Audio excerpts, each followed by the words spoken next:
Welcome everybody back to the DomCast episode 60. We are here on July 25th. It is a Monday, only a few days after the last pod. And not to purposely time it with the Jaylen Brown news, but that is just the way it happened. I promise I was actually going to do this a couple of days ago because I was kind of in a rush to get the next co-host on. This is a guy that I've worked with multiple times on the NBA Twitch channel, former video coordinator. This is Mo the Kill. Say what's up to the people. What's up, everybody? Dom, thank you for having me. It's always fun to be on with you. Absolutely. I've been trying to, get you on throughout this season, but everything just goes so fast. This is probably the fastest season of my life. So, finally got it to the point towards the off season, and I absolutely wanted to make sure you came on because your perspective on the NBA show that we were doing throughout the season, it was probably the most entertaining guest I would say we had. Obviously, you have a background working with the NBA. As a matter of fact, just familiarize yourself with the audience and let them know like what you did in working with the NBA and your time there, and we'll go from there. Yeah, I was a video coordinator with the Clippers and Spurs. I had 2 stints with the Clippers. I worked with Team Australia, was part of the team from 2010 to 2012, so I was part of the Olympic squad that went to London. And now I write for Bleacher Report podcast for The Athletic, do Twitch streams and all that fun stuff. I'm all over the place, Dom. Yeah, I feel you. I kind of am too these days, spreading myself a bit thin. So it definitely will be interesting to get your perspective on some things through the eyes of a former video coordinator. So we'll be talking about that. For y'all listening, you know that this is on Spotify. This is on Apple Podcasts. This is on YouTube. If you're on Spotify, the stars apparently help. We're almost at 1,000, and after that, I'll probably never mention it again because you can't see the individual numbers after you get past 1,000 stars. So that'll be the last you hear of it. I assume we'll get there before the start of the season. And I'm sorry, y'all. I'm still kind of in Twitch mode from last night. I'm trying to not call y'all chat instead of audience because we streamed for quite a while. So I'm like bumbling over my words because it hasn't even been that long. Anyways, let's start with the news that dropped. I was gonna start with your stories and such, but again, like I said, we're gonna do this podcast on Saturday. This news was not public, but randomly, like in the just dawn of midnight, you have 2:00 in the morning, Woj comes out with an article, apparently, which I guess is not a surprise. We talked about the KD stuff on this podcast quite a bit, and I had established that any team that has any aspirations right now should probably pick up the phone for Kevin Durant.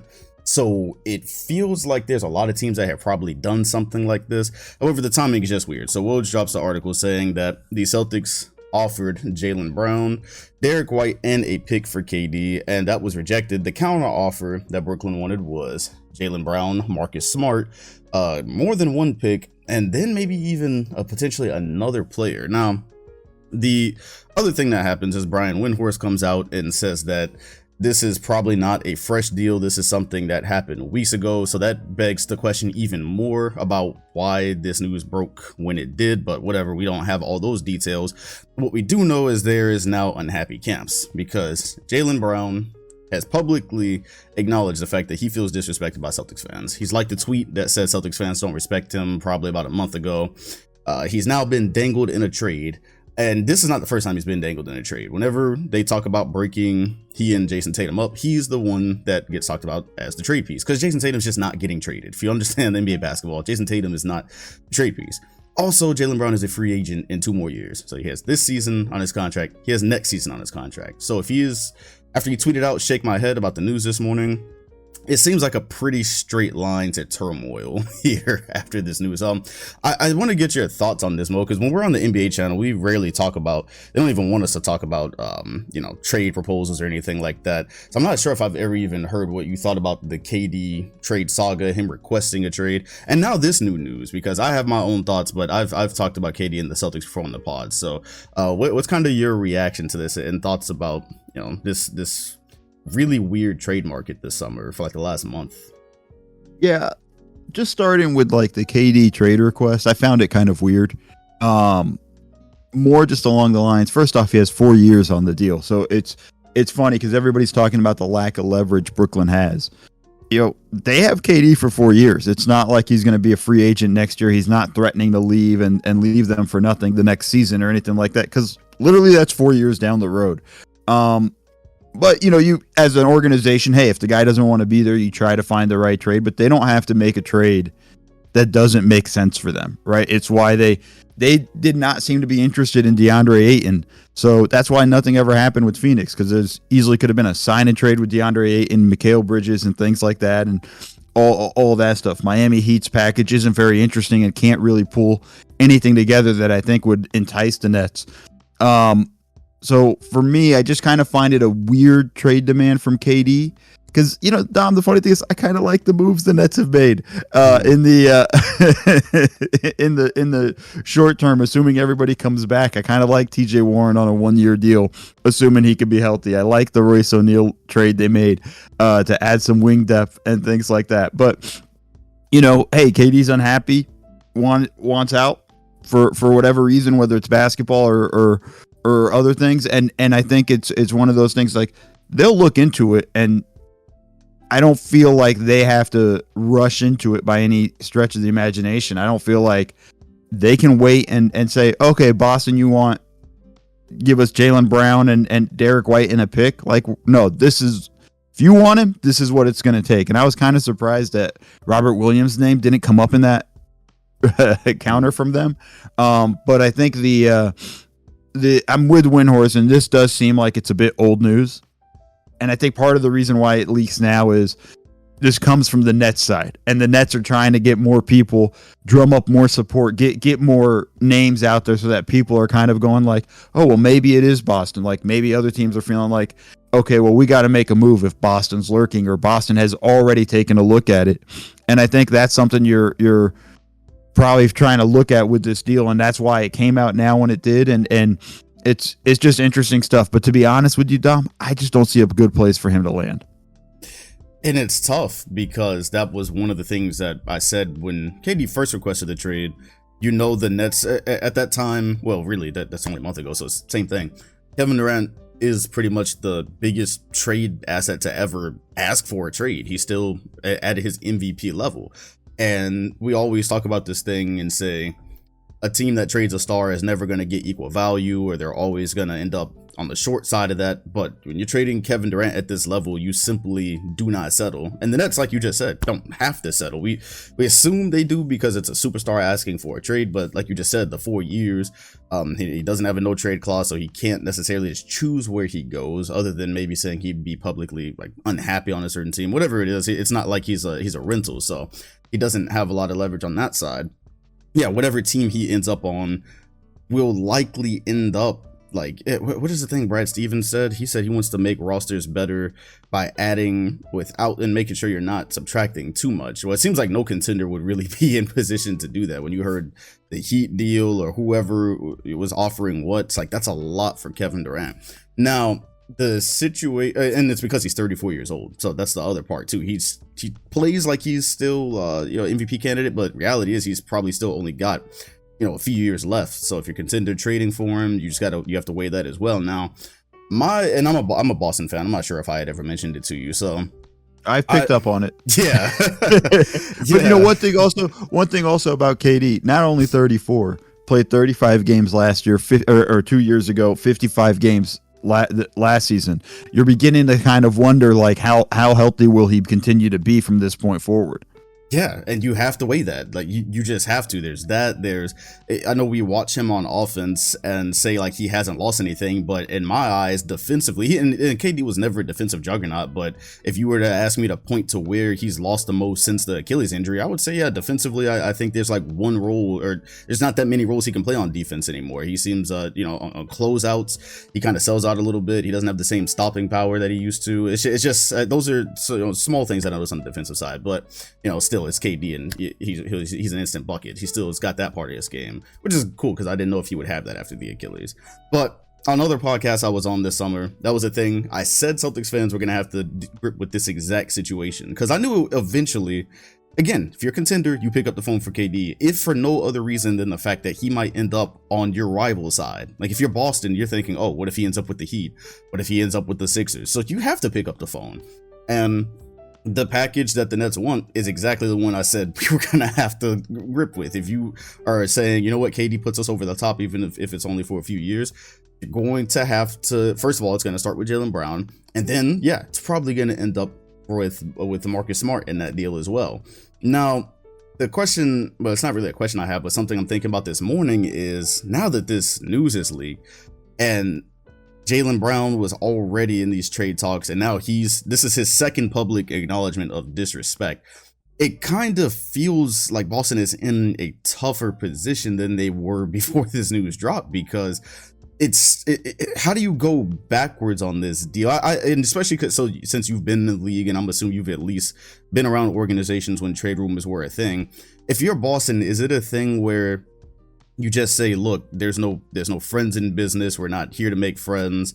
You want to treat your players right, of course, but the business is the business. Or you're going, it's kind of hard to turn back from this deal now if you're the Celtics, because the reality is this looks like the trajectory to losing Jaylen Brown for nothing eventually.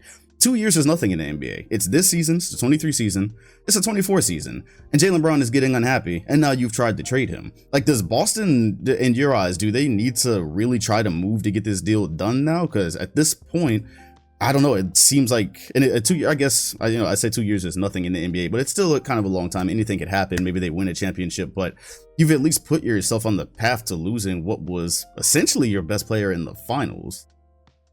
Yeah, I think I don't think Boston has to have any urgency to do it. I think they're better off in a position right now going to, hey, let's mend fences now with Jaylen Brown.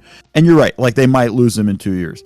But that also doesn't mean they might trade him in a year, right? Like, hey, if he shows signs that I'm not going to sign an extension or I have no interest in re-signing here, they can move him. And I think that's part of the reason why they centered any trade talks for KD around him, because they knew, hey, 2-year deal, possibility we could lose him after that. Like, let's see if we can get Brooklyn to bite on this kind of relatively low ball offer. I know some people might get upset with that, Boston fans, but it's still a bit of a low ball offer for Kevin Durant. And I think that's, if you're Boston, you just got to go to Jaylen going like, hey man, this is part of the business, and if you tell us you're here and you're going to be committed and you're going to sign beyond the 2-year deal, we're never going to ask for we're never going to look to move you again. We're not going to include you in a package or something like that unless it's something crazy or wild. But I think the issue now is mending fences if you're Boston, right? Because it happened a few weeks ago, according to Windhurst, and the news breaks now. And like you said, Jaylen Brown responds with shaking my head. And you're right. Like every time somebody talks about breaking up Tatum and Brown, it's always Brown that's on the move. And I think it's along those lines of they have to kind of start working into it, and they have to show commitment to him as well, saying like, hey man, like we're here. If you're going to commit to us long term, we're going to commit to you long term. And I think that's part of it. But here's the other side of it, Dom. And this is the thing every player needs to understand in the NBA. You're probably going to get traded at some point. Very few guys stay with the same organization over the same for forever, and I think that's kind of the thing I think guys have to understand is there is a business aspect to it. There is a little bit of that. Hey, you got to understand that this is going to happen from time to time. My name's going to end up in trade talk sometimes. Brooklyn leaked this to try to drum up more trades for them. Otherwise, Jaylen Brown probably would have never realized this happened. And I think that's kind of part of the game that's being played. And it's funny. One of the coaches I used to work for, Vinny Del Negro, used to kind of tell guys when they're in trade talks, it's like, hey man, that's a good thing. That means people want you, right? Like they're not doing this deal unless they're going for you. That means you have value in this league. And listen, that's spin. Let's just be honest and call it what it is, Dom. That's spin trying to save yourself as an organization. But I still think that's the route they got to start going, and start kind of working on mending fences. And it has felt like for a while that I don't know how long Jaylen Brown's going to stay in Boston. There were whispers that he was even going to demand a trade when the Celtics were struggling last season. Now everything changes. The energy shifted, as Jaylen Brown's pinned tweet tells us. And, they made that big run. So we'll see how it kind of plays out. But I also think some of it too, and this is a little bit on Jaylen Brown, you got to be mature about this. This is a business. If they have questions of whether you're going to be around after your contract's up, they're going to have to explore moving you. And that's the way this works in this business. And you got to be prepared for it. Fans have to be prepared for it. And teams got to be ready for it. Yeah, that is. We've seen it multiple times. We've seen it with this organization. Like, it can just get pretty cutthroat if a player looks like he's on his way to declining. Like the one that everyone gives Boston shit for with Isaiah Thomas and how they traded him. And as much as they talk about it, it's like, well, what happened to his career after he got traded? That was the guy that they are almost going to give $100 million to, and they made a business decision. They hadn't won a championship yet, but they've molded the roster in the right direction after that move. So yeah, it'll be interesting to see where this goes. I have like Jaylen Brown trade talks have dominated a lot of this podcast for a while, just because at the beginning of the season, like you were talking about, when Boston looked like maybe that group had peaked, I thought for sure Jaylen Brown was gone by the trade deadline. If for anything else, they always talk about who's better out of the two. But if for anything else, you look and say you got Jason Tatum more or less locked up until around 2026. Brown, if you want to not have a talent conversation, like we just said here, you just have the contract conversation, and he's starting to become one of those star players that may not even want to be there anymore. After those that could start as early as pretty much next season, when it's a star player and their contract is this thin and this short, this few years left. That's normally when the problem starts. So that is a possibility. Jaylen Brown, Marcus Smart picks. You said Robert Williams. You were surprised his name hadn't came up. I think with what they unlocked with him last year as a weak side defender and just being able to have him roam, I think he changed the game so much for the Celtics that they just don't want to trade him at any cost, especially because with his contract and how young he is, they don't really have to look at moving him right now. But yeah, it's tough because on one hand, there's not a, just from my perspective, there's not a full fix for all of this, or not a totally good situation for all of this. On one hand, it's Kevin Durant, and he is 34 years old. And you do need to, if you do end up with him, yeah, you need to win within the next 2 or 3 years. It does shorten your window. On the other hand, this is a really, really tough NBA right now in the Eastern Conference. And the NBA overall, when you get to the finals, that group may never make the finals again, or if they do, they might never win one. You just don't know, so you just kind of have to pick the path that you think is best.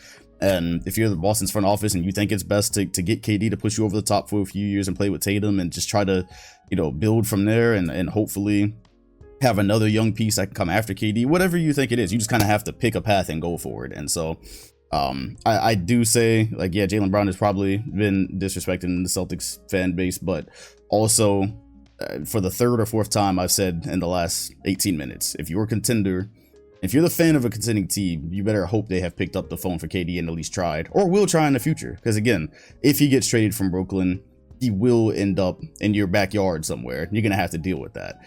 And so maybe the truth is, yeah, the truth is too, Tom, is every team probably made a phone call. Right. Yo, what's the package? What are you guys looking for? Every team probably called Utah. What's the package for Donovan Mitchell? Like, it's not, when a star player comes in, especially a guy that has years on their contract left, and you don't have to worry about free agency and them leaving in the next year or so, or play that dance of like, will he resign, will he extend, and all that stuff.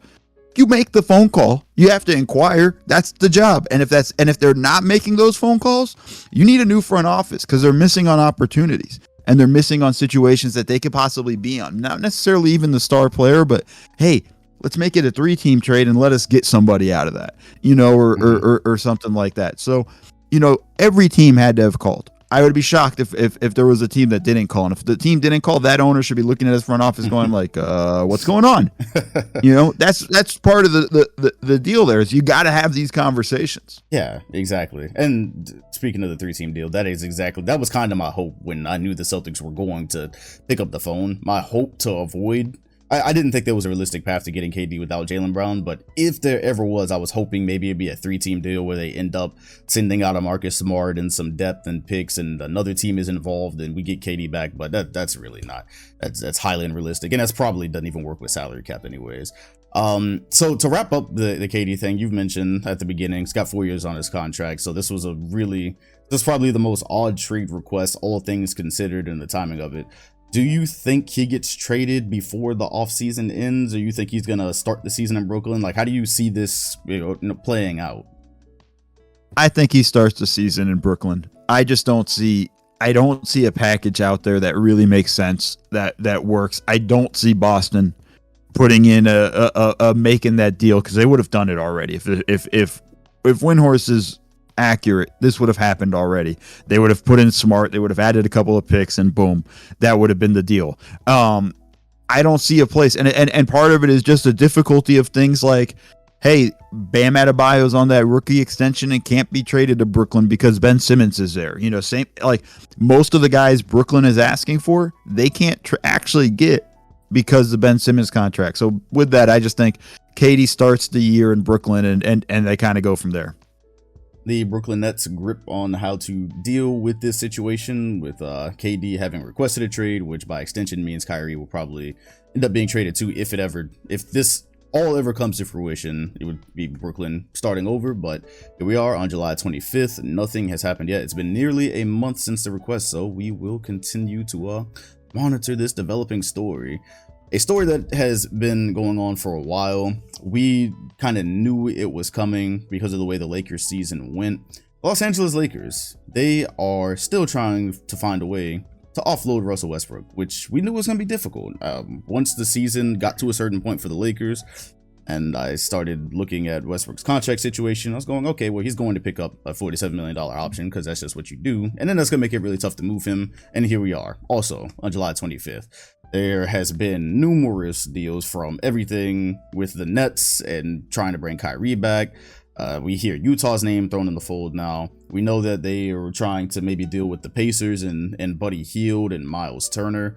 What do you make of this situation with the Lakers trying to get rid of Westbrook? Because he had a bad season. Like, people can shoot bail and say he played a certain amount of games or whatever it was, but there was a lot of things. And Westbrook has always had questionable decision making or whatever, but there was just out of character things going on in the Lakers season in terms of him finishing, the ball slipping, just many bad moments. So beyond that, it was already kind of hard to imagine how he was going to fit with LeBron anyways. I know they didn't get to play that many games together, but with them on the floor and LeBron needing spacing, and then both of those guys kind of dominating the ball, didn't ever really know how it was going to work. And now the Lakers are in the last inked deal, or the inked season of LeBron's contract. So he can go somewhere next summer if he wants to, and this doesn't work out. That's why the Lakers feel extra pressure, in my opinion, to get rid of Russell Westbrook. So far, it hadn't happened. And I saw you tweet a couple of things about the Pacers deal. So I'm curious, like, what are your thoughts with these deals and you know, the directions that they're looking, and if they're going to be able to pull it off? Because on one hand, we have like Summer League with him and LeBron sitting on opposite sides of the gym and not acknowledging each other.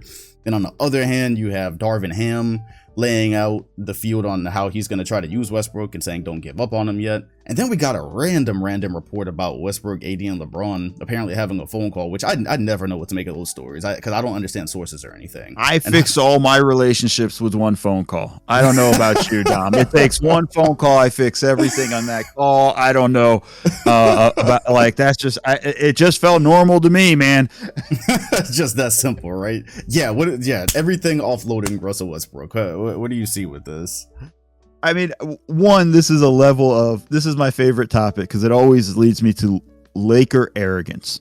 And to me, I find it very arrogant that the organization thinks like, hey, we're going to send Russell Westbrook and his $47 million and a first round pick to Indiana, and we're going to get two players back that really are going to help us in Buddy Hield and Miles Turner. Whatever your opinions are, they're going to help the Lakers, right? Depth is the big man position, and obviously they desperately need shooting in Buddy Hield. Also kind of funny that they would trade for Buddy Hield now when they should have done that last season instead of trade for Westbrook. But I just find it funny that they think they can do that with just Westbrook and a draft pick. There's no way that deal happens without two draft picks being involved, because Indiana's probably going to buy out Westbrook. So that move alone is going to cost them $40 million right off the bat, because I can't imagine him taking less than that. And I think you're in a situation where, like, if you're trying to get players back that can help you, it's going to cost you two picks. And the Lakers do not want to do that, right? For what, right or wrong is a different story, right? Just the Lakers do not want to include two picks for in any trade to dump Westbrook.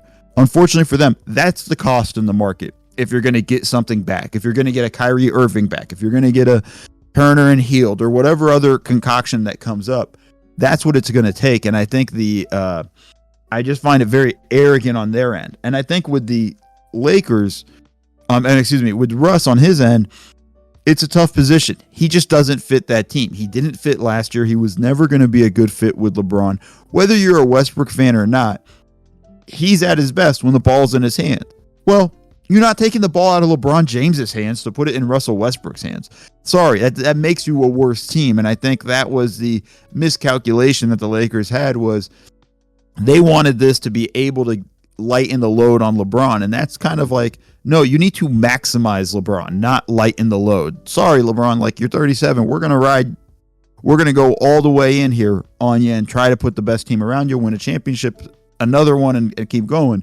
But you can't try to sit there and think like we're going to lighten the load on LeBron and it's going to work out. And I think that's kind of been their problem and their downfall as the organization. It's so funny, Dom. They won a championship 2 years ago, but it feels like they never won one. Yeah. In the way we talk about them, right? And myself included. I have to remind myself, like, yeah, they won a championship in 2020. You got to relax. Mm-hmm. But it's the arrogance of the organization in that, like, they just think, hey, teams will give us their stuff for Westbrook. And it's like, no, like, you're not understanding the market. And that's a problem for them. I don't think a trade happens and they get off Westbrook unless they're willing to just take a salary dump. And that's where they're able to only put out one pick in the deal.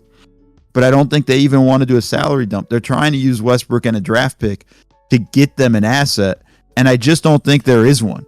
And I think that's kind of there's no deal out there for them in that area. It's going to cost them 2 of those draft picks.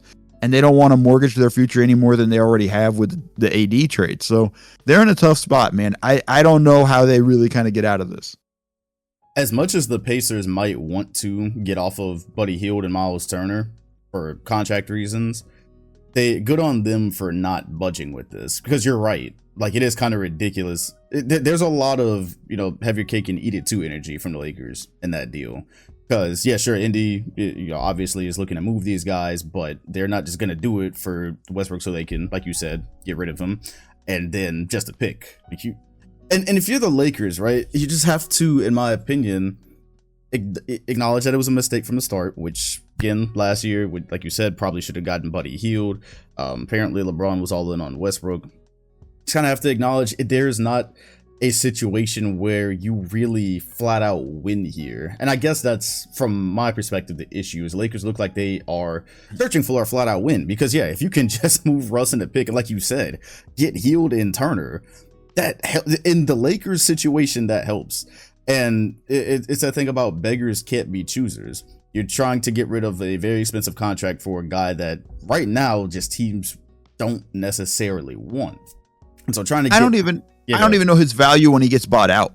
Like, yeah. I don't know how many teams are going to go. Like, I don't see a contender running after him to have him come off the bench and be a buyout guy. Like, that's how low his value is.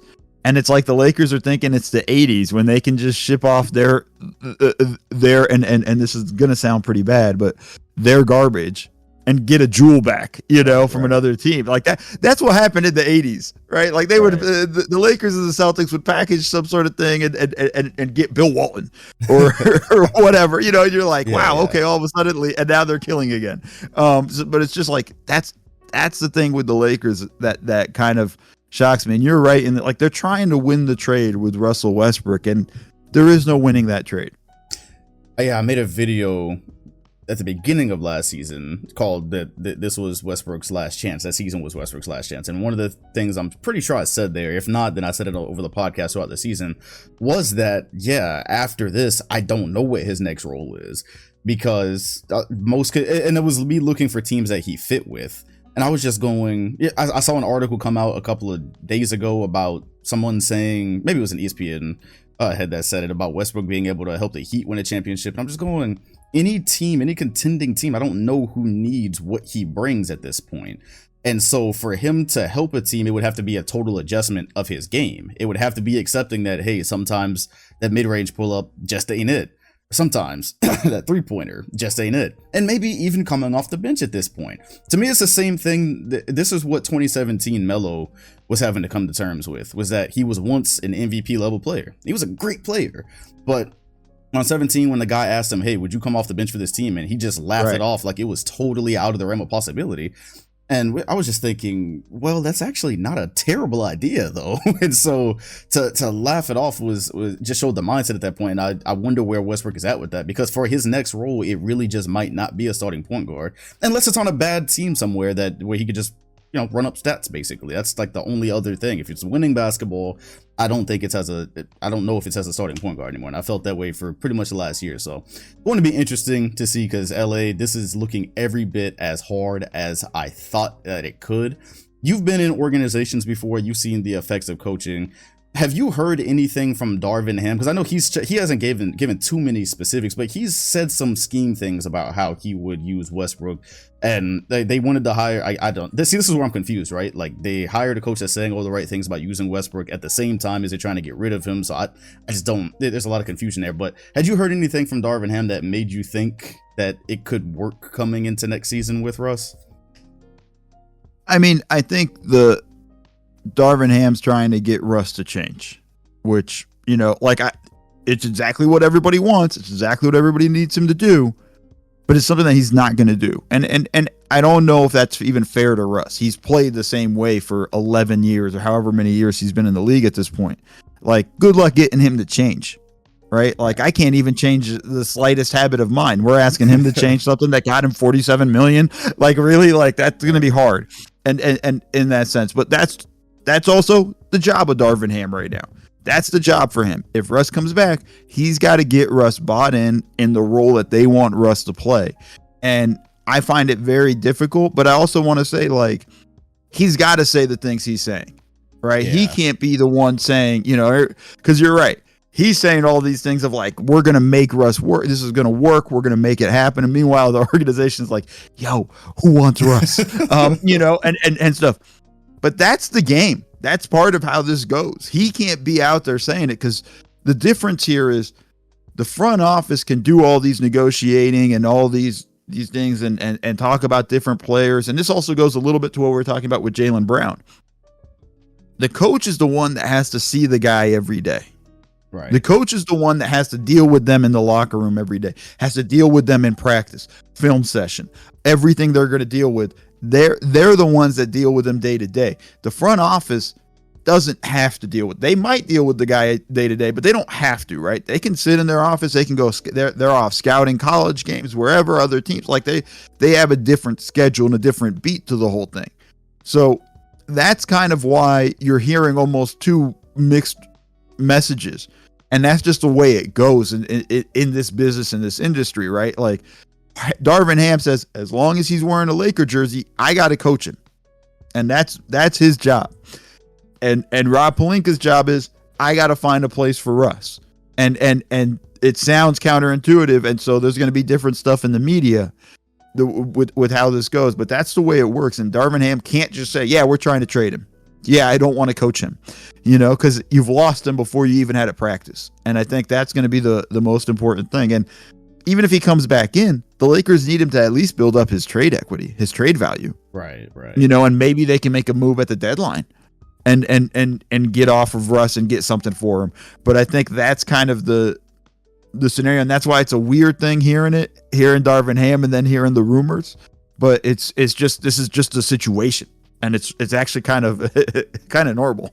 Yeah, and the thing about a deadline deal is, once again, you're racing the LeBron clock right now, too, because you're trying to inspire confidence, at least the way I see it, trying to inspire confidence this season so he'll stay. As we know, LeBron will go wherever is best for him if he sees that, this organization doesn't have it together. Like, just on the topic of Darvin Ham, if he worked his best magic trick with Russell Westbrook, still look at the rest of the rosters. It's really not good outside of LeBron and Anthony Davis.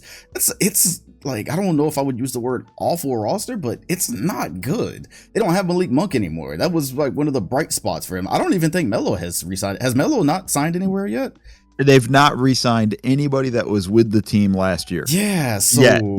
Melo still might come back. Who knows what happens in that scenario. It was funny. Melo was the most consistent Laker. Exactly. Last year. It was kind of the funniest thing about it. Like, he'd come in off the bench and he would, and his effort was high. Like, he actually gave good effort. He actually tried defensively. Trying defensively doesn't necessarily mean you got stops, but he gave effort and was there in that scenario. The funny thing, Dom, is like, I even like the moves they made in the offseason.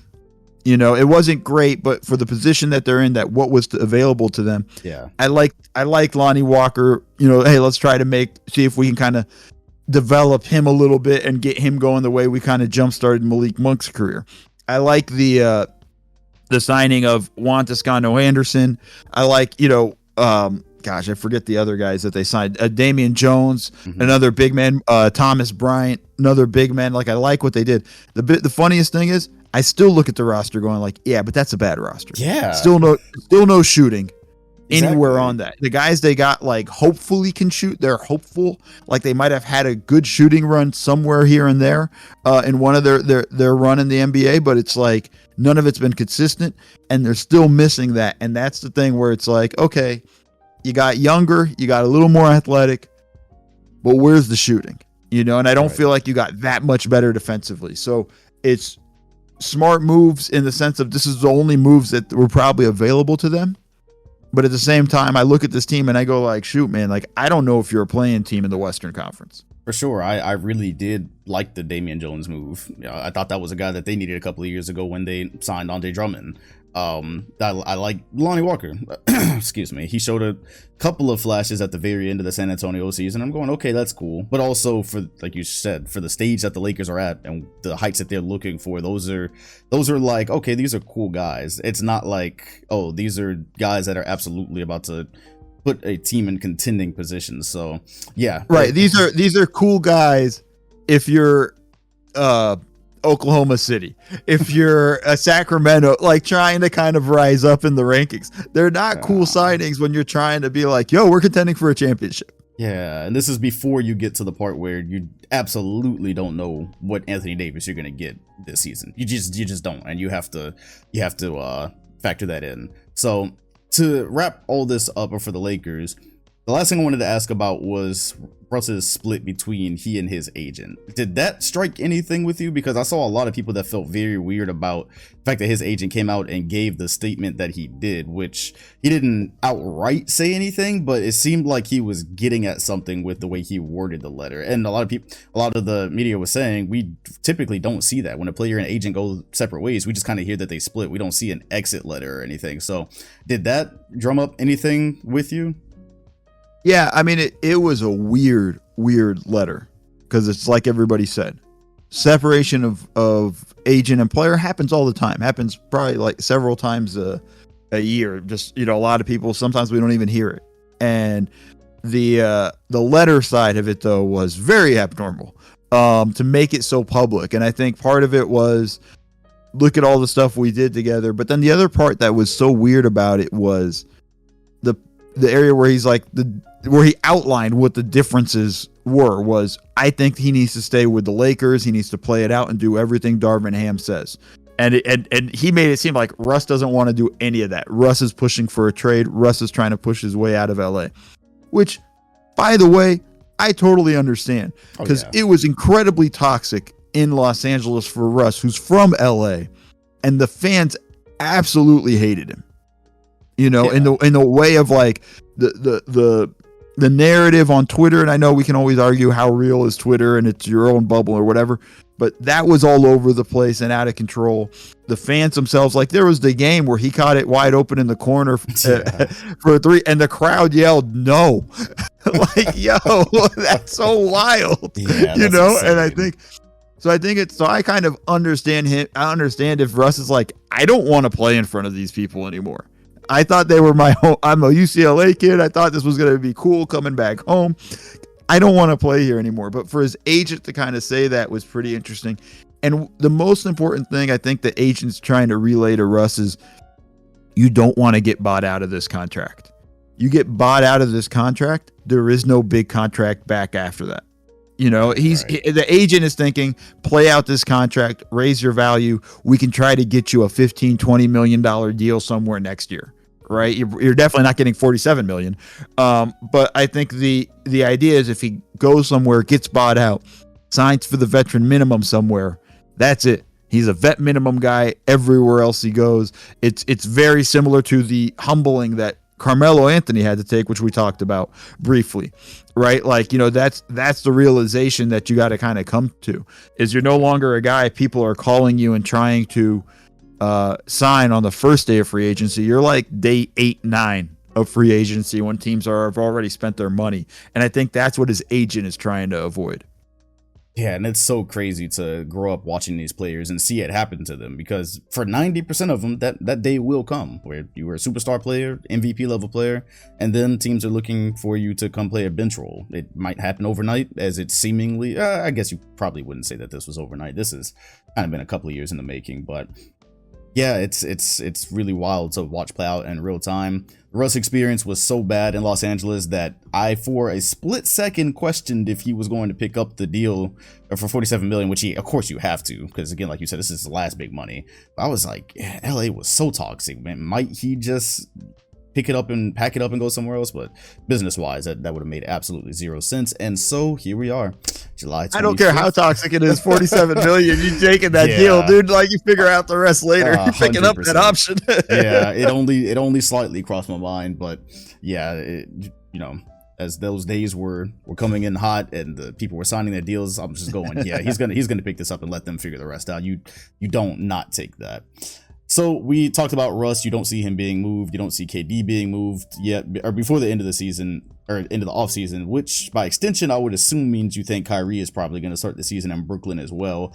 The very last one that I had there was Donovan Mitchell. Do you think a Donovan Mitchell trade happens? Because the Jazz got a start over package for Rudy Gobert, in my opinion. And so even when they were saying, oh, we're not trading Donovan Mitchell, we're building around him, that didn't make much sense. That lasted for all of 2 weeks, and here we are with trade talks. Do you think he gets moved before the season, or is that going to be another one that takes a little while to play out?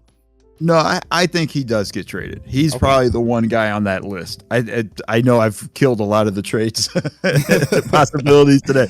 I think that one happens.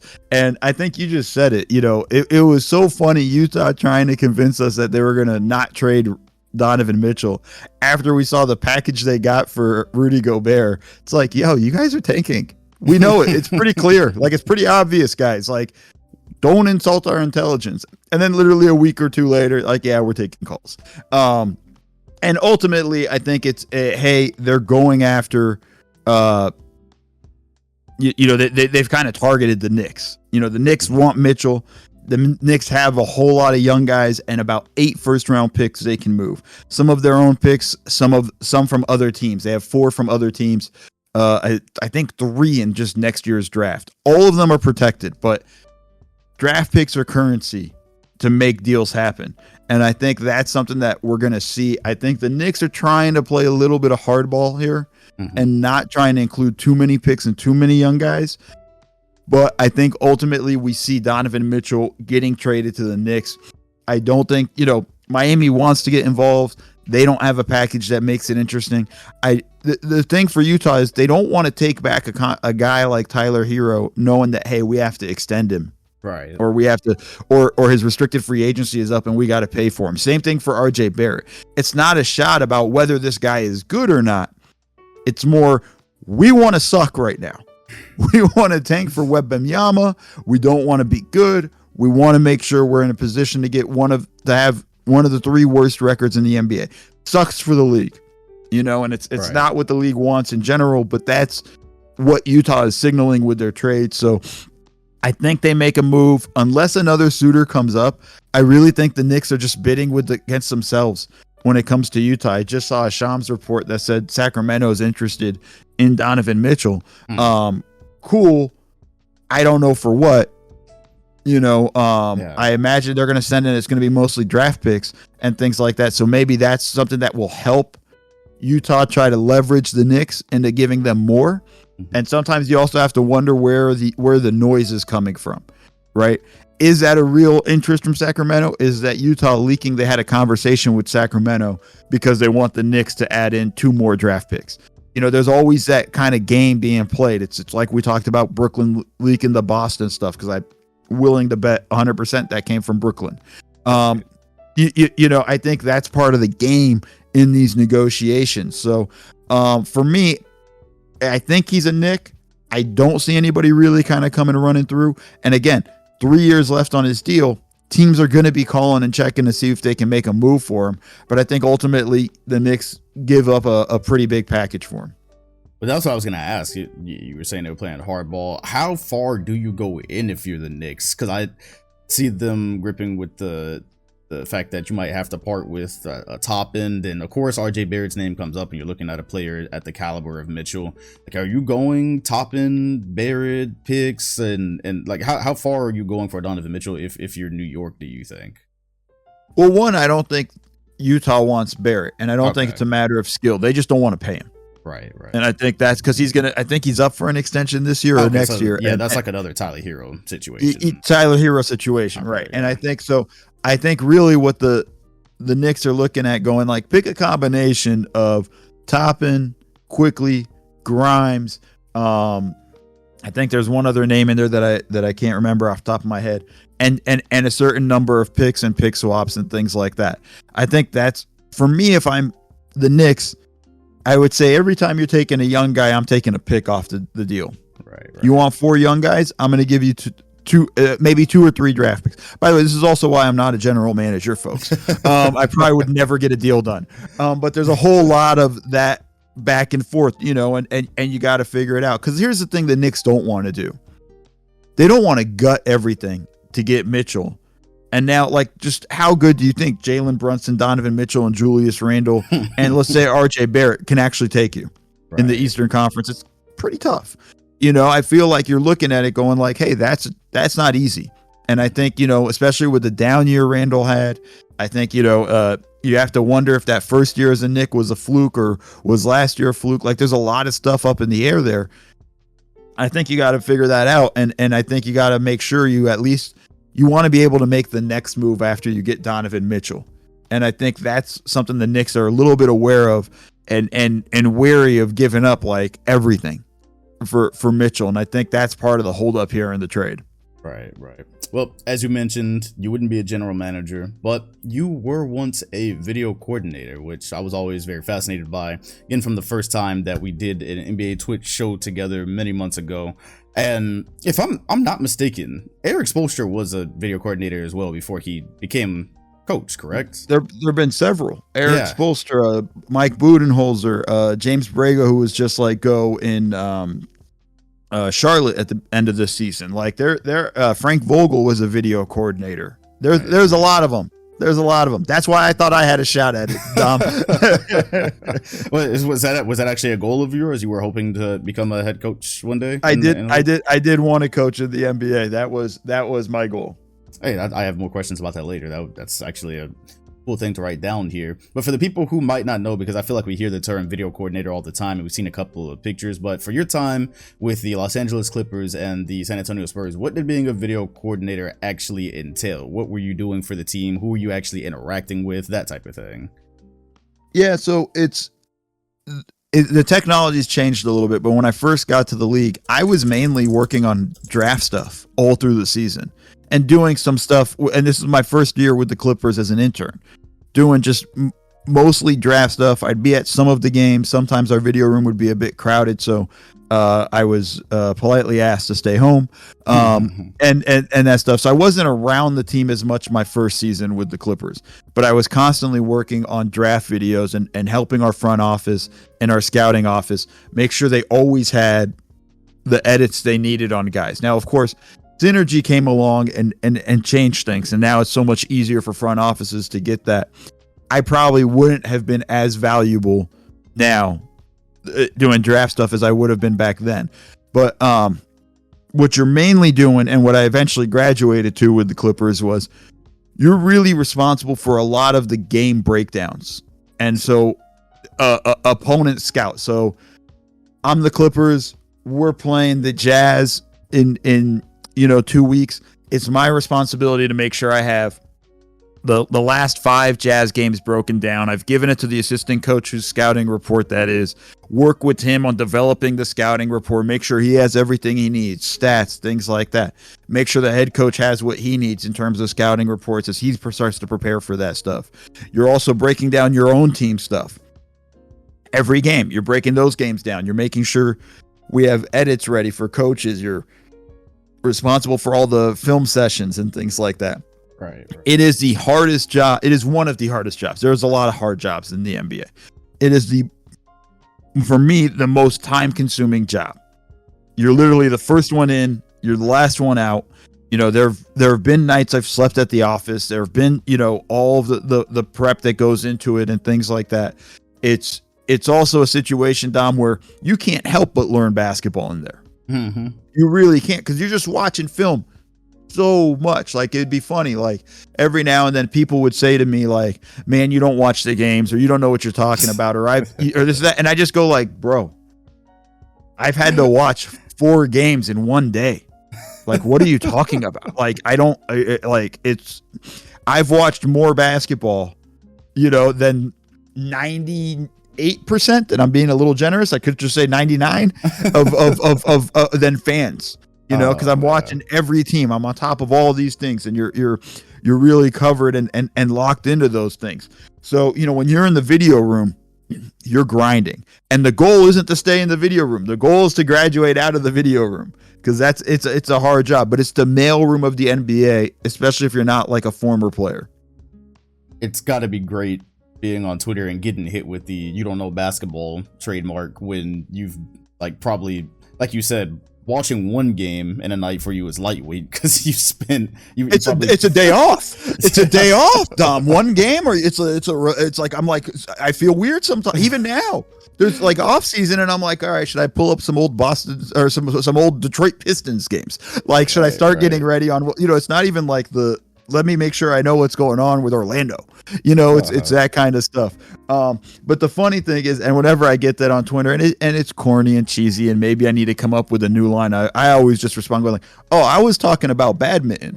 Like, it's like, it's always kind of my response. Like, yeah, I don't know what I'm a badminton guy. You've seen the World Championships, or I'll Google some random sport. Like, when's the World Championships for this sport? Hopefully it's going on now. And I can be like, oh, I was talking about the cricket World Cup or whatever, Right. Yeah, but it's just the way it's just the way it goes. If people disagree with you, or you haven't watched enough of my team, I'm like, okay, well, I've trust me, I've watched enough basketball at this point to almost pick up on the rhythms of a game. Unfortunately, none of this helps me in gambling. As soon as I put money down, it just goes the exact opposite. Oh, that's great. That is great. Yeah, you feel like that might help, and then all of a sudden that's why I could never get into it. I could. All my friends are like, "What do you got?" And I'm like, "Man, you want to lose money? Let me tell you."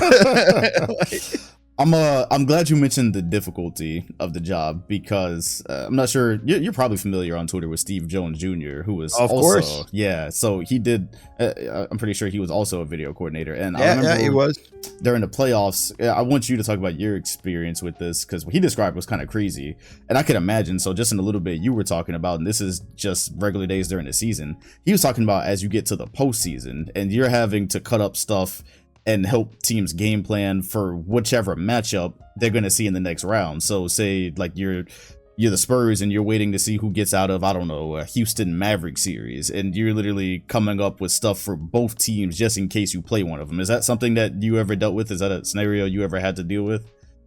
My last season in the NBA, we had a possibility going into like the last night, 4 different teams. Oh my gosh. It was something wild. It was Golden State. It was Memphis, Denver. There was one other team. And we're literally, and I was with Doc Rivers. His first year with the Clippers was my last. And Doc loves these massive playoff books. So we literally had the entire video room. We had Doc's assistant. We had coaches whose scout it was. We had like everybody, all hands on deck, basically in the video room, like working on different scouting reports, because that's what you're doing. As soon as the last game ended, Doc wanted these playoff books on everybody's chair. Oh my. And locked in. And so it was whoever, and we were the last game of the night, so we were going to know at that point. Doc's assistant basically had the people at Kinko's on standby to just like fly through this thing. You know, you're putting together these massive books. You're putting together these massive edits. I always started playoff prep way early because I just hated the concept of being in the office all night. Right. And literally, like, I would start putting stuff together in like mid-March, knowing that we're only going to play one of these teams and the standings are going to shift. But I need to start having almost the groundwork laid so that we can just roll through once we have an understanding.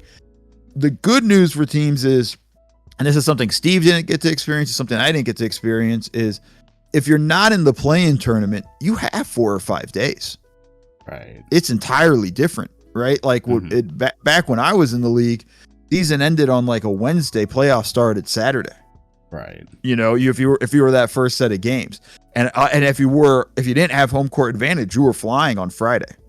You know, so you're in and hopefully you're playing at home that Wednesday night.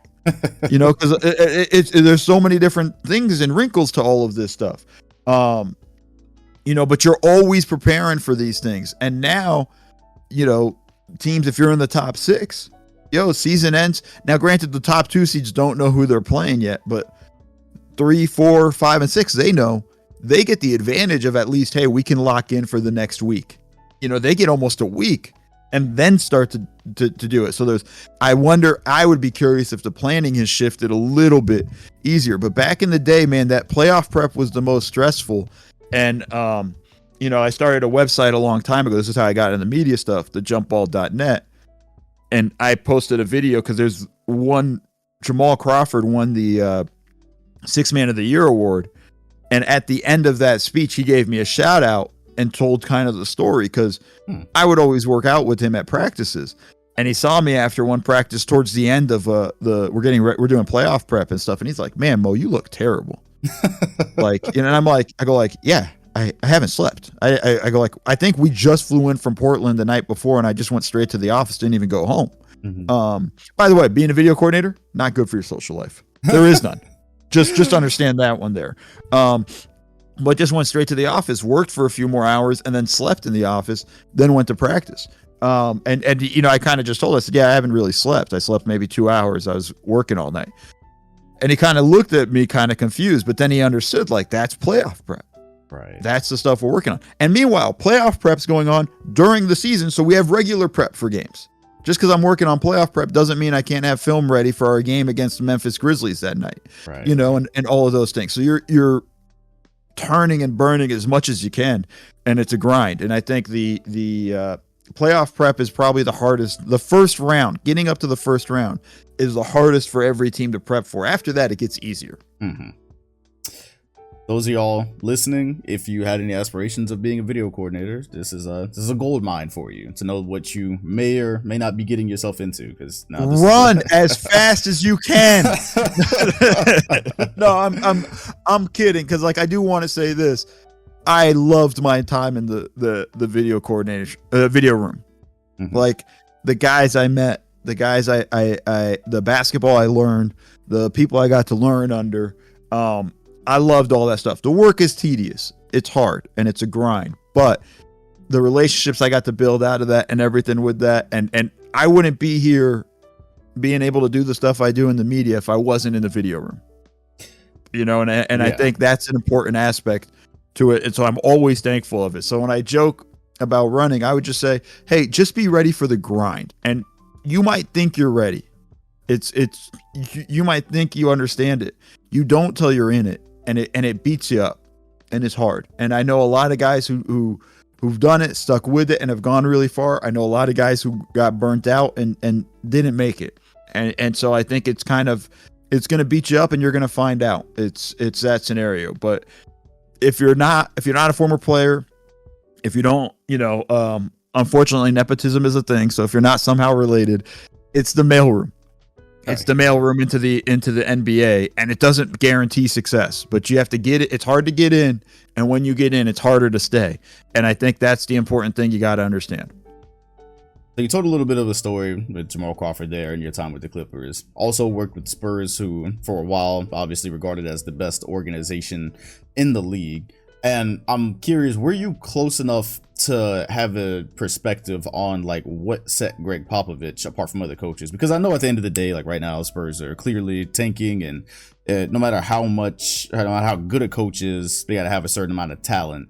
But you were in the organization. Did you see enough to have an opinion on that and see the type of things that Pop did, or interactions with the teammates, or just that organization in general that allowed them to compete for championships pretty much up until the time Kawhi Leonard left? Yeah, I think, I loved my 2 years in San Antonio under Pop. Like, I love Coach Pop. He's, to me, an absolute legend. Like, there's no question. There's no ifs, ands, or buts about it. To me, he's the best coach in the NBA, the best to have ever done it. And I think he's a better man than he is a coach. And I think that's kind of the things I say about him. And what I mean by that is he cared about everybody. First off, with the Spurs, the players came first. You would think that'd be the same in every organization. I promise you it's not. But the players absolutely come first. They come before Pop. And if Pop's saying it, everybody else is going to follow underneath that. And I think the important thing there about how Pop gets buy-in from everybody, he treats all the players the same. He's going to yell at Matt Bonner just as hard as he's going to yell at Tim Duncan. And part of it is Tim Duncan let him be coached. Some of this is Tim has to get some credit in this. Tim was willing to be coached. And I think that's the important thing in that. And because of that, that allowed Pop to get hard on Tim to go after other guys. Because other guys, whatever, the 6th man, 7th, 8th, 9th man, whatever, they can't be that mad if Pop comes down hard on him if he's also going hard at Tim.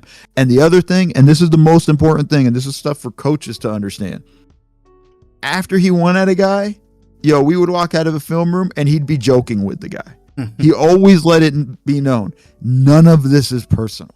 Right. I'm trying to get the best out of you so that we can win games. That's all we're working for here. We're trying to win games. None of this is personal. And I would see him literally rip a dude apart in a film room, come out of the film room, have his arm around the guy, and they're laughing and joking and this and that, on their way to practice, and during practice and things like that.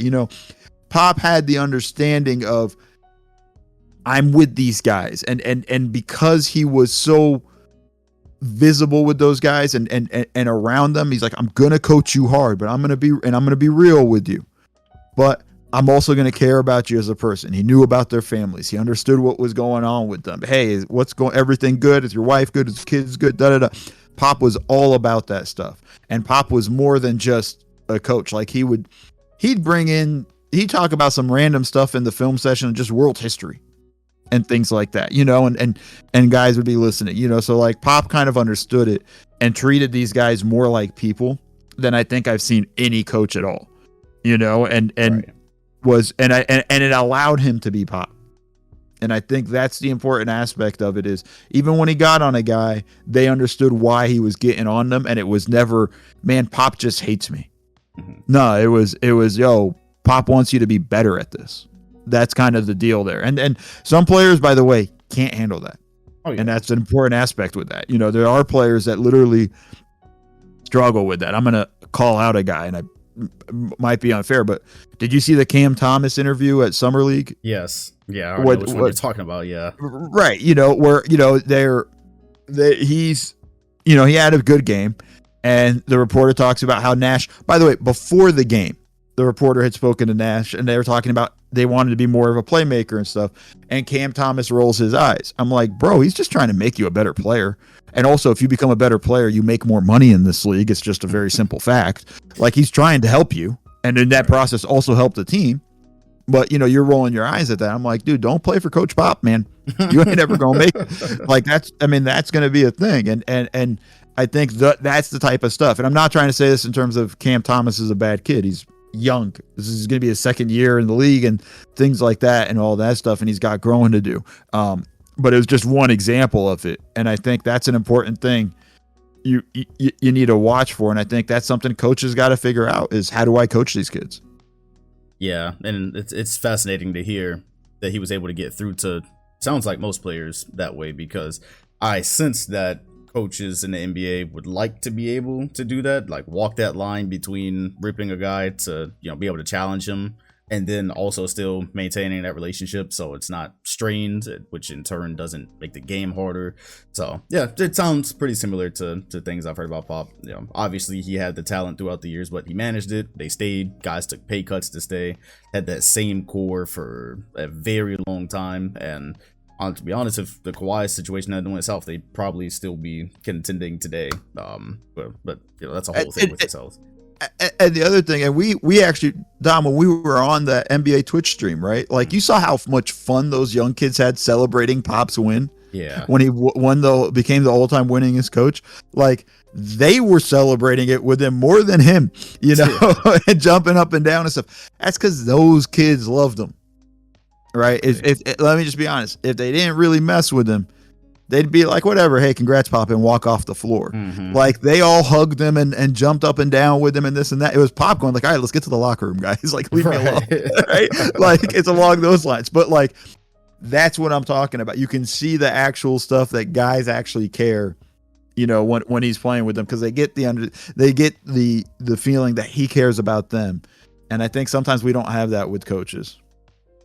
On the topic of coaches, and this is the very last thing here as I wrap up, you did say at the onset of this that it was a goal of yours to be a coach. I always said there was two jobs, like in some parallel universe, if I'm really, really working in basketball, that I would never want to do. One of those is being a referee. The other for me is being a coach. Those seem like the two most difficult, detail-oriented, and thankless jobs.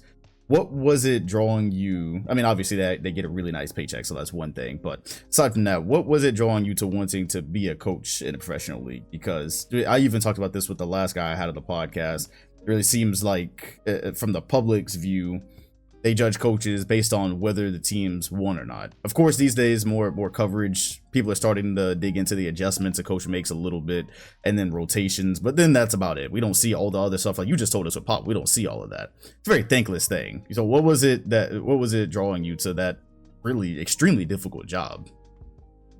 It's an unbelievably hard job, and there's a great article from Kevin Arnovitz talking about coaches day in and day out. It's a couple years old. You'll have to look for it on ESPN. What we see on the court is really the tip of the iceberg in terms of what they manage. And we all do it. I do it too. I'm just as big a jerk as everybody else, critiquing the rotations and what are you doing and why are you using this timeout? I'm the same way. What an incredibly dumb challenge. This is so dumb. I would do this. Like, all of that stuff. We all do it. That is a small quarter of what coaches do. They have to manage their players, and a lot of that is done behind the scenes. A lot of times when we complain about rotations, it's because they know something about whatever pairing that they have that they can't play. They always have, and we got to remember this, and I got to remind myself this too. They always have more information than us. Mm-hmm. So when it comes down to, why don't they stagger this guy, their minutes or whatever? It looks so easy. Well, they probably have information that tells them, hey, this guy isn't so effective when the other guy's off the floor, or vice versa, and things like that. We need to keep that pair together. Okay, cool. Or, hey, why don't they play him more minutes?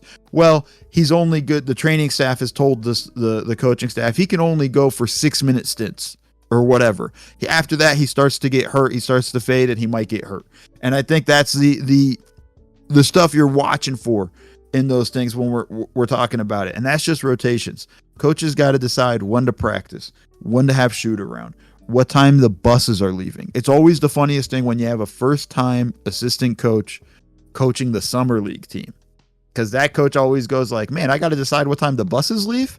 I got to decide, there's so many things you have to kind of look at and evaluate. On top of that, you're dealing with the locker room and who's good in the locker room. The small things in terms of relationships, and so-and-so's beefing with so-and-so. How do we fix this or whatnot? Or this, we're losing the locker room, or these guys are stuff, or how long do we go at film? It sounds crazy, but these are all the conversations and all the stuff they got to look into. What are we showing? Should I give the guys an off night? This guy's been going hard. Should I give him a skip a game, but man, we're in the playoff race. We really might need this win down the road. So many decisions that they got to make, and there's so many things that go into it. Coaching's so incredibly tough. And Dom, like, part of the reason why I want to be a coach is I'm probably crazy. But like, part of it too is like, there is a unbelievable feeling when you put in a game plan, the players execute it, and you come away with a win. Like, that feeling is so damn good, and it's addictive. It's literally a drug. You want to do it again, and you want to do it again, and you want it over and over again. You want to get as high as possible on that drug. And I think that's kind of the thing that drew me to it more than anything else, was just being able to put this whole thing in motion. And I think that's kind of the stuff. I mean, part of the reason why I wanted to coach was because I couldn't play. 5'10". Like, I'm not, I really would have wanted to be a player, but that didn't work out. Right. So the next best thing is coaching. And I think that was part of it. But the idea of game planning and putting it all together and almost like a puzzle and strategy. And then when you do something, you really kind of feel something. I know I'm rambling, but let me just give you a quick story, because this was like the one thing that really stuck with me. When I was in San Antonio, I was working with Brett Brown. Like, that was the coach I was assigned to. So all his scouting reports, I was responsible for. We had the Lakers. We're playing the Lakers on Easter Sunday. The Lakers are our rival. San Antonio Lakers, like, we know that history. As I'm scouting the team, as I'm preparing film, I'm noticing off the triangle, Kobe's making a read. When the defense cheats it, he pops back and gets a clean jumper. He's gotten like four of those in these couple of games. It's a small stuff. It's not enough to make the scouting report, but it's enough for me to make a small edit and pull Coach Brown aside, before they leave to San Antonio. And I wasn't on the road trip for that one. I show Brett these 4 or 5 clips of this, and Kobe, instead of making the slice cut, sees the defense cheating, pops back, and Brett looks at me and goes, "Do you think that's a read or an option?" I go, now part of it too is like, I don't want to be wrong, but I say to Brett, going like, I'm 90% sure this is a read, because he's watching the defender, and that's how we were going to play it, right? We're going to cheat the screen. We know Kobe's going to come across and post up. I said, this has happened so much to Kobe lately. He's making a read out of this. And also, this is why Kobe's, such a great player, right? His ability to see that and think that. And sure enough, Brett's like, I think I agree with you. I think it's a read. I'll make sure the guys are ready for that. We play them on Easter Sunday. That I'm watching the game from San Antonio. I see Kobe trying to make that pop back, and we were ready. We almost baited him into the pop back, and we get a stop. We do it again, and we get a stop. We win this game by like 6-7 points or something like that in LA. It was a big win for us. Right. Brett is immediately calling me after the game, going like, "Did you see it? Did you see it? We stopped him. We got it. Great." Like, and it's like, for me, I'm like walking around my apartment with my hands raised, like, "Yes, I brought us this victory. Had nothing to do with Tim, Tony, and Manu. It was all me, because I found." But it's that feeling you get, and that's right. Coaching, right? It's that kind of stuff. It's the stuff when you work with the guy and you see him start making the shots you're working on and things like that. It's that feeling. That's the stuff I love about coaching, and that's the stuff I think coaches really love about it in general. That is a really amazing story, because I think that helps some of us get a bit closer to the game for the things that we will never see or hear about. We see that on the floor, and I think from a fan perspective, like, again, it doesn't go past the head coach. I think most of the times we see an adjustment on the floor, and it didn't even go past that. So to hear a story about you from the video room, just seeing that tiny detail and changing the outcome of a game, that is pretty awesome, because those are things that we just wouldn't even actually know to think about. But also, unironically, this does help me understand a little bit more about Jerry Krause and what he saw with the Bulls in the 90s, right. Just because of the drug you described. I was always always had so many questions after watching The Last Dance, and so I can at least understand a little bit more about how you probably felt like he was the architect of that all, and seeing the vision play out that you wrote down on a piece of paper, basically. I mean, not to defend Krause, Yeah. But he did make some good moves, guys. Like he's the one that hired Phil Jackson. Like we understand how that all ended, but like he also made some good moves, folks. Like there's some of that, like we not to defend him because he is, there is a little bit of arrogance in the for sure. The organization won the championship type of stuff in those lines. But that's also something. See, that's the difference, right? When you talk about San Antonio, that's something Pop would never say. Yeah. Pop will always say, yo, we're here because Tim Duncan, right? Like he knew why they were where they were as an organization. It's because Tim Duncan, because they won the lottery, which was luck, and they got Tim Duncan, and Tim was great. And that's where it started. And I think that's the difference, right? Krause was looking at it going like, it's me. I can build this team again. I can make us better. And the Bulls haven't been to the finals since then, right? Like, so I think that there's a lot of that. Yeah, ego in sports, right? That's how it happens. Like you got a great thing, and whether it's a player, coach, or in this case, the general manager, like ego happens, and it can tear something beautiful down. So that's part of why Klay Thompson's so great. Yeah, that's actually part of why the whole Warriors as a whole works. Like think about it this way, because we always look at it this, and I know I'm steering us into weird places. Oh no, you're good. Detailed. How many questions do we say like, can Klay lead his own team? Right? Like there's all that stuff. Klay doesn't care. A guy like how many guys that have been in Klay's position eventually want to go have a bigger role on another team. Right. He's pissed off he didn't make the top 75 or whatever. Part of that's because he never got to lead his own team and he played with Steph. The other thing with Steph, how many guys who've won back-to-back MVPs would say like, yeah, go get Kevin Durant. Yeah. I'll make it. I will sacrifice. Go get Kevin Durant. Like that makes sense. I'll give up a chance to win 3 MVPs or whatever and things like that. There is an element of unselfishness that sometimes like it's so rare. And that's kind of what makes the Warriors so special is just how unselfish they are as a whole. Cause those guys literally just care about winning and you can kind of see it in a lot of them. And it's pretty impressive. And sometimes we lose sight of that. And I think some guys do. And it's very easy to get tripped up in the ego. Hell, I get tripped up in my own little ego from time to time. Like it's very simple. It's something that can just happen. So I think we got to celebrate those when we see them.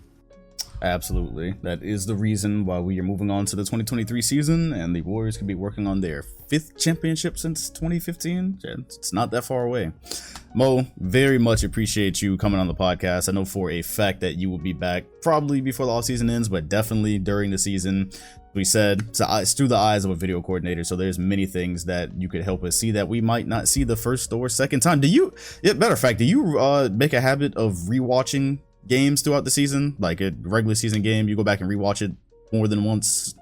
Absolutely. There's stuff I miss on the first watch. There are times I have to rewind the game. I'm old. I still have a satellite. Like I literally get league pass on the satellite, so I can literally just rewind very quickly so that I can watch the game, so I can go see something that happened real quickly in the game, and oh, how'd that happen? Who missed that cut? Who missed that rotation?